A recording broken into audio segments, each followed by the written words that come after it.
فرماتے ہیں وہ دور کے جب میری ٹانگیں صحیح تھیں، وہ دور، یہ نہ اپنے اپنے راز ہوتے ہیں اور کچھ راز ہماری سمجھ میں نہیں آتے۔ ایک چلتے پھرتے بندے کو معذور کیا گیا، اسے ویل چیئر پہ بٹھایا گیا اور پھر اسے منظر عام پہ لایا گیا، کیونکہ اس موجودہ دور میں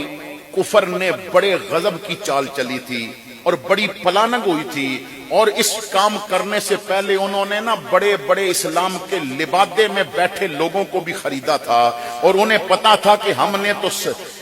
پاکستان کے اقتدار میں بیٹھے لوگوں کو بھی خرید لیا، ہم نے تو اسمبلی میں بیٹھے ہوئے بہت سارے لوگوں کو خرید لیا، تو کوئی اب بولے گا نہیں۔ جب کفر نے پوری طاقت لگا دی تو اسلام نے ویل چیئر پہ بیٹھا ایک بندہ سامنے کر کے بتا دیا، اسلام کو اتنا کمزور نہ سمجھنا، یہ اگر قدموں پہ چلنے والے کھڑے ہو گئے تو بہت مشکل بن جائے گی، تم سے تو محمد کا ایک معذور بھی نہیں سنبھالا جا رہا۔ آپ فرماتے ہیں کہ میری زندگی میں ایک رات ایسی بھی آئی کہ میں نے اپنے کچھ دوست جو آئے تھے کہتے تھے جی ہم نے سنا ہے کہ آپ قرآن نماز میں بڑا پیارا پڑھتے ہیں، تو میں نے کہا چلو 2 رکعت نفل پڑھ لیتے ہیں، میں تمہیں قرآن تھوڑا سا سنا دیتا ہوں۔ فرماتے ہیں عشاء کے بعد 2 رکعت نفلوں کی نیت کی، چند بندے پیچھے تھے، اور فجر سے پہلے میں نے 2 رکعتوں میں پورا قرآن ختم کر دیا۔ جنہوں نے علامہ رضوی کے ساتھ سفر کیا یا ان کو سفر کرتے دیکھا یا ان کی گاڑی کا منظر دیکھا، ان کے ڈیسک بورڈ کے اوپر قرآن پڑا ہوتا تھا۔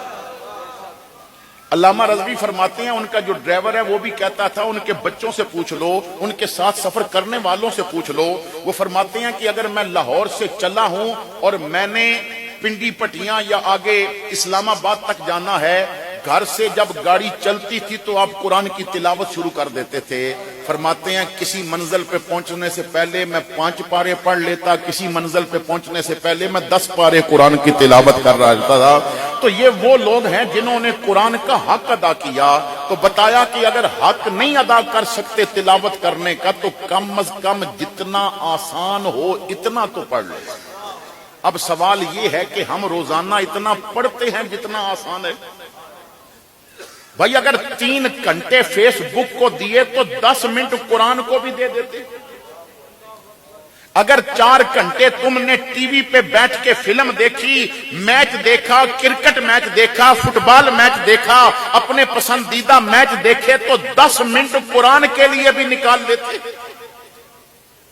چلیں یہ تو تیسری میں آگے بات سمجھاؤں گا۔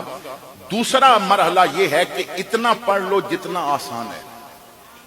اور اگر حق ادا نہیں کر سکتے اور پڑھ بھی نہیں سکتے جتنا آسان ہے تو تیسرا اور آخری مرحلہ بتایا گیا، فَاسْتَمِعُوا لَهُ وَأَنصِتُوا لَعَلَّكُمْ تُرْحَمُونَ۔